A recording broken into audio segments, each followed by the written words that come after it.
I think we should go after the okay.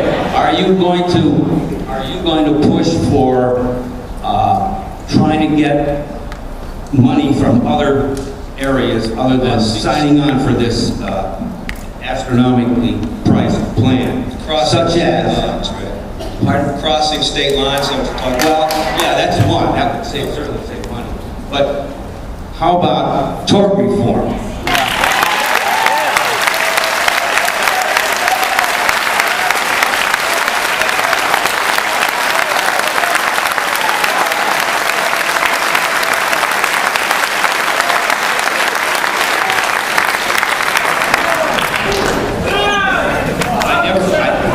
I never hear a word about tort reform from the Democrats, to be honest with you.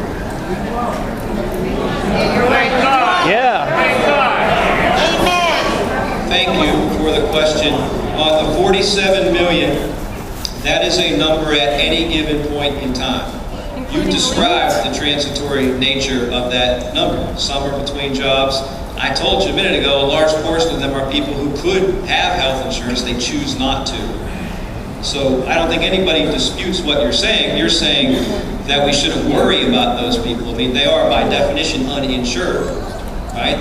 Every category you mentioned, they're uninsured, but you think that it's a conscious decision, which in many cases it is. So we're actually not in disagreement, I think, about that issue. The crossing state lines, I think that's something that you could see in the final bill. I don't believe that's one of the issues on which there's huge irreconcilable differences. There are differences of opinion because some would argue that you want local insurers, and we have some in Western Pennsylvania, to be able to continue to serve local communities and not be priced out of the market by economies of scale by the larger insurance providers. That's an argument, but doesn't mean we can't get to where you're going. I don't think that's an issue that there's a line in the sand on. On tort reform, I would disagree with nobody's talking about it. This comes up everywhere I go. I told you that I've done through this period, but in Washington, every meeting we have on healthcare and every community festival I go to and every group I speak to, somebody will ask about tort reform. I told you I spoke to the Allegheny County Medical Society, and you better believe they talk to me about tort reform. Here's the deal. Are there politics involved? Well, there's a difference of opinion, right? There's a difference of opinion on whether or not individuals and families should have legal recourse if a preventable medical error ends up in a horrific medical catastrophe, which is rare but happens. Should an individual and their family, should we, if that happened to us, have legal recourse? That's an argument. The argument on the other side is, which I think you're getting at, that it forces doctors into playing defensive medicine and they have to order tests and procedures that they otherwise wouldn't, and therefore that raises the cost of health care. That's the argument that's made. Here's the issue. The Congressional Budget Office, which scores every bill that comes to the floor, and by definition has to score this health care bill if it comes to the floor, is the independent organization that determines whether or not different policy measures, different revenue items raise money or lose money, what the budgetary impact is. The Congressional Budget Office is the definitive word on every policy that's talked about. I was in a meeting with the director of the Congressional Budget Office, and when it came my turn to ask the question I asked was this: what happens if you put a $250,000 cap on non-economic damages?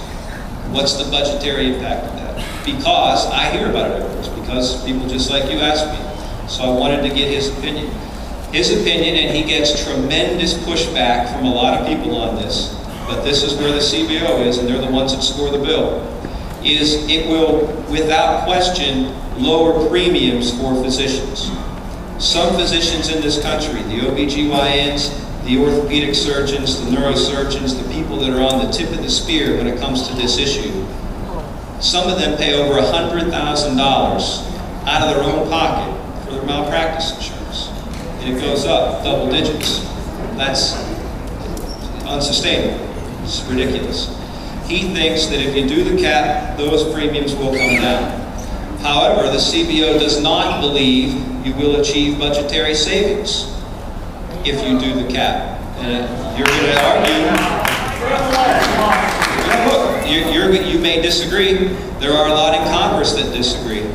But the point is the CBO believes that the doctors still have a financial incentive, even without the threat of a huge verdict. They still have a financial incentive to order more tests and order more procedures, and that it won't change behavior. So whether you believe that or not, if it doesn't have any scorable savings, it comes down to the difference of opinion on should families have the right to seek legal recourse if something really bad happens or not. Now, I understand in this room there's differences of opinion, and there are across the country, but there's no scorable savings. So this idea that it's going to change behavior and save a lot of money, the CBO does not believe that that's true, and that's why it hasn't found its way. What do you believe? What do you think? I think I forgot to ask the next questioner's name here. So, Linda Del Gross.